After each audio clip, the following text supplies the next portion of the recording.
The original Wild Guns was released for the Super Nintendo in 1995, and I've only played it a few times over the years. If you can find the original game, there's a good chance you'll be paying triple digits for it. Apparently, it's rare and very expensive. Wild Guns is a gallery shooter set in the Old West. I guess you could say it's a steampunk gallery shooter. You get to shoot bad guys, robots, and even drones, and it's just extremely fun. Developed and published by Natsume, the same developers that brought us the original, Wild Guns Reloaded was released for the PlayStation 4 in December 2016. Reloaded is basically a remastered version of the Super Nintendo game. It supports HD resolutions and includes some enhanced visuals, along with new characters, stages, and enemies, 4-player co-op, and it even supports online leaderboards. I think Jeremy and I spent a good 8 or 9 hours straight playing cooperatively before inviting 2 others to join us in on the action. When they're not around, I've been playing by myself just trying to get better because this game isn't exactly easy. But shit is it fun. So let's take a look at Wild Guns Reloaded and see why this game is so amazing.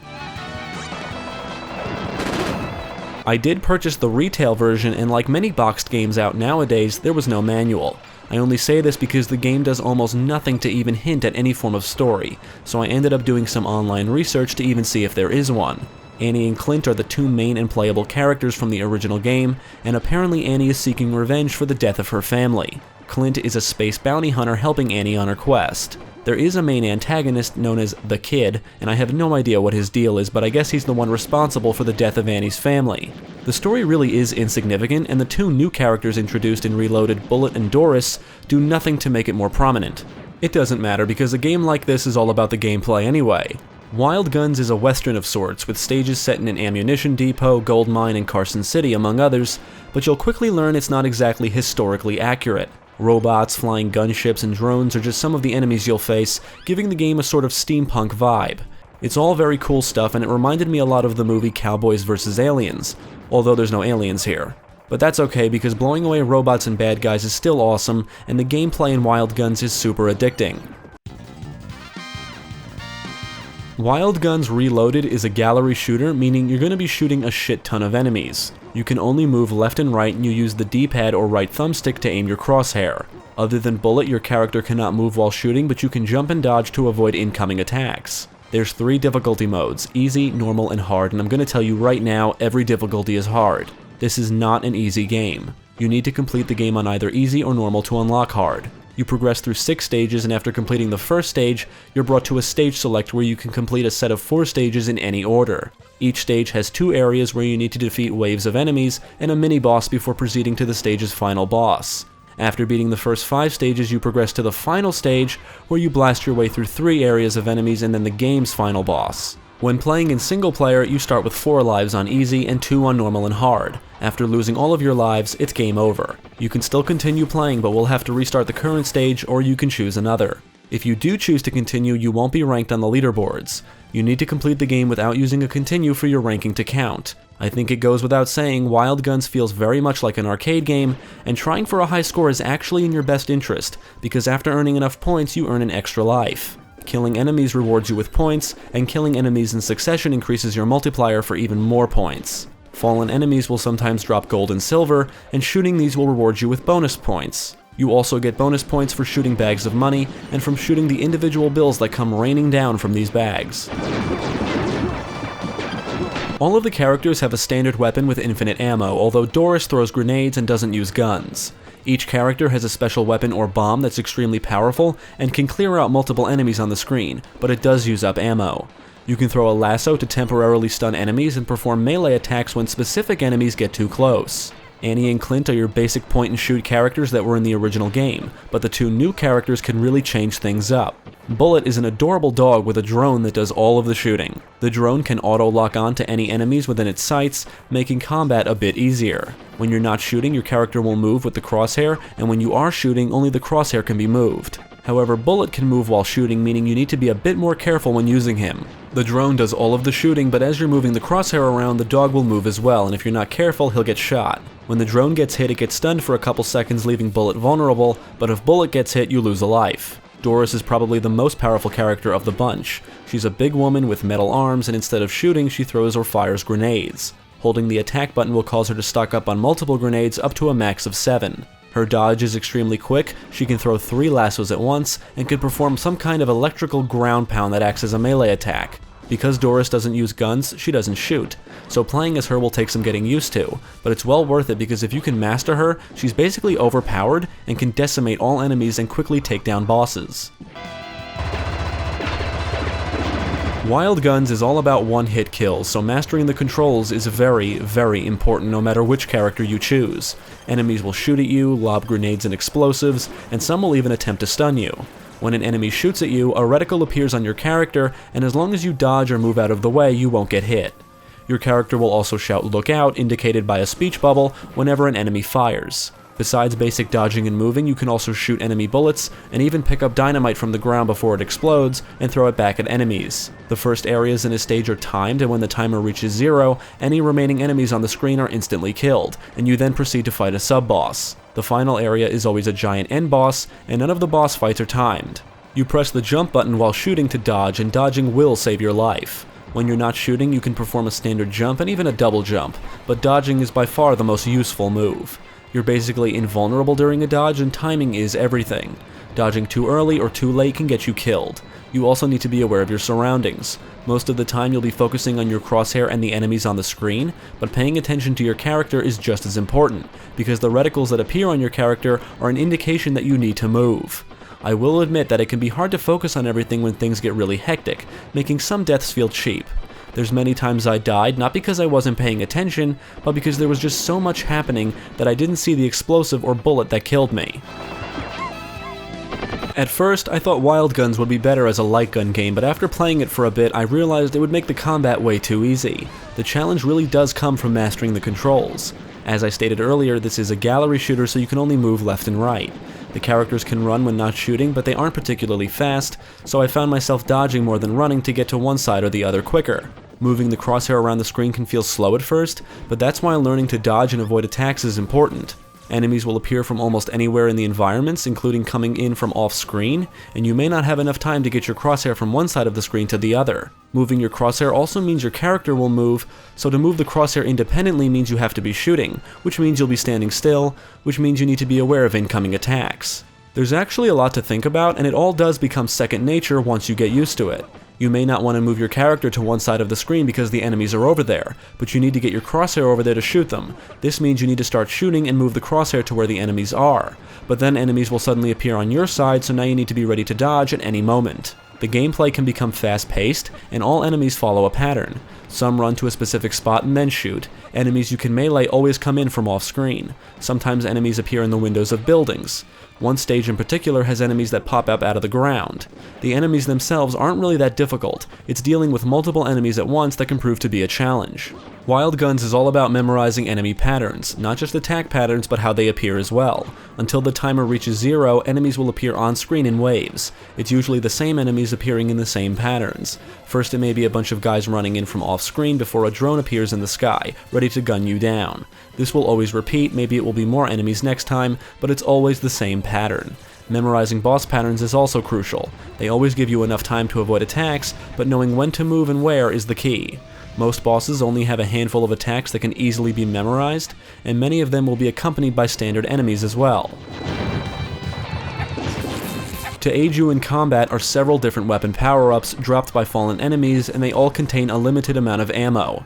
There's a machine gun, shotgun, some kind of grenade launcher, a laser weapon, and a pea shooter that does absolutely no damage.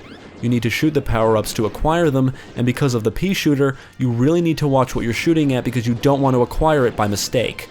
The pea shooter feels like an unnecessary addition, and it just adds insult to injury. The game would be challenging enough without it, and it's just another thing to think about among everything else.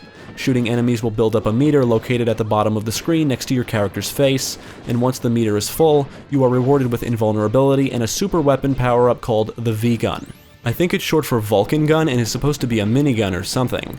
Utilizing this weapon is obviously a good idea as it's the most powerful weapon in the game and it's very helpful if you can get it during a boss fight.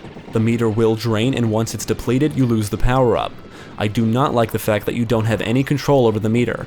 You cannot decide when to activate the V-Gun power-up, which really sucks. Sometimes I would get it right at the end of an area, and once you move on to the next, it doesn't carry over, so it becomes a waste. Another thing I don't like is that the shoot button is used for too many functions.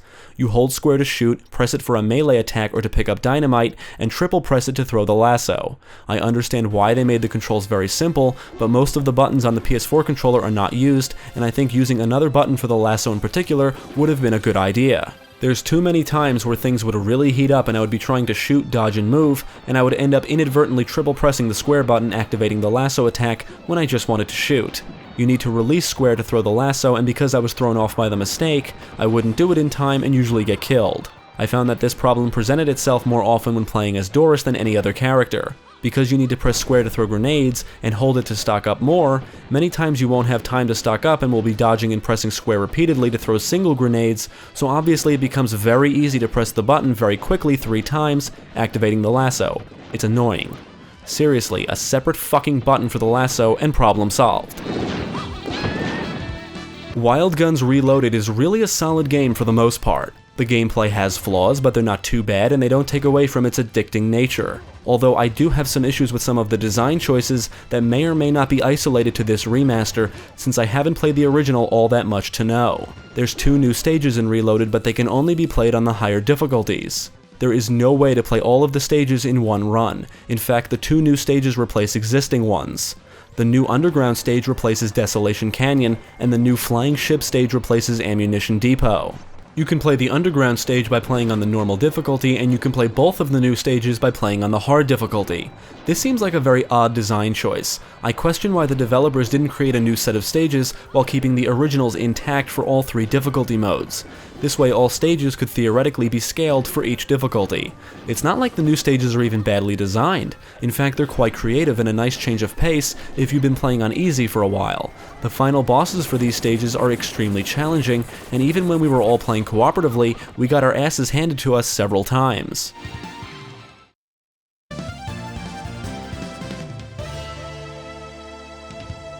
The multiplayer is actually the biggest disappointment here. It's obvious that this game has a big focus on cooperative multiplayer, and it's just handled so poorly.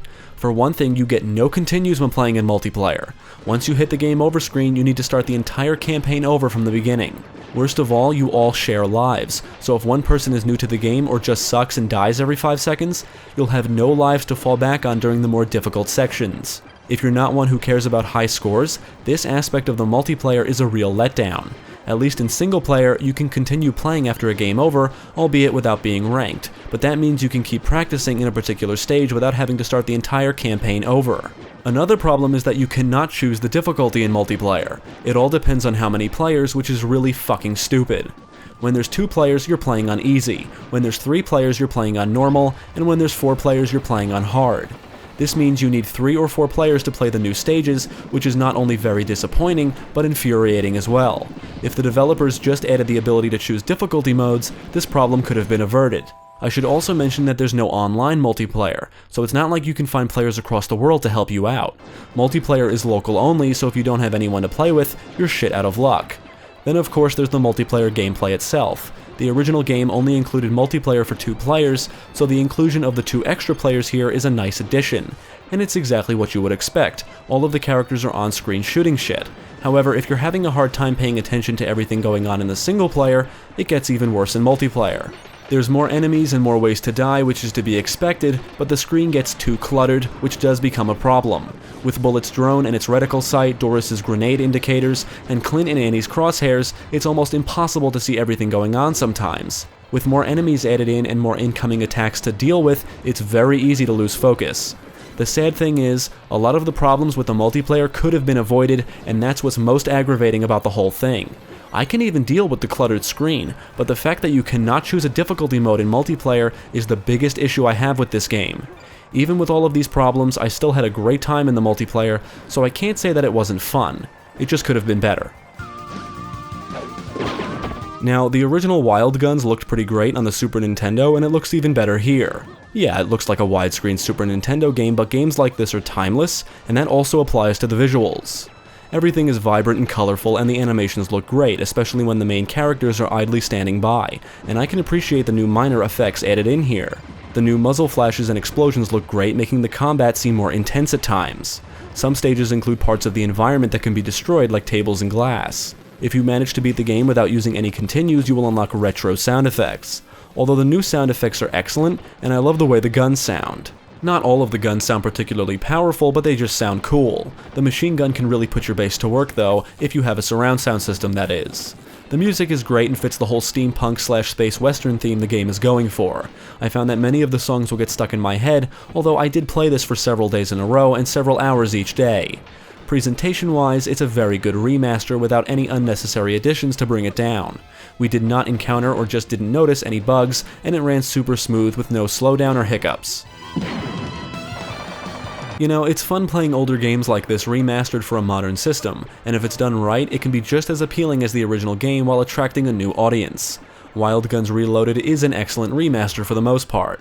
There's no denying the multiplayer has problems. It's just straight up disappointing in many respects. I'm normally a single player guy anyway, and while there seems to be attention on the multiplayer here, there's still a big focus on the single player. If you look at the trophy list, most of them can only be unlocked in the single player, so you can take that for what it is. I personally don't care about trophies, and had a great time with this in single player and with friends, so if you like gallery shooters, Wild Guns Reloaded should be a no-brainer.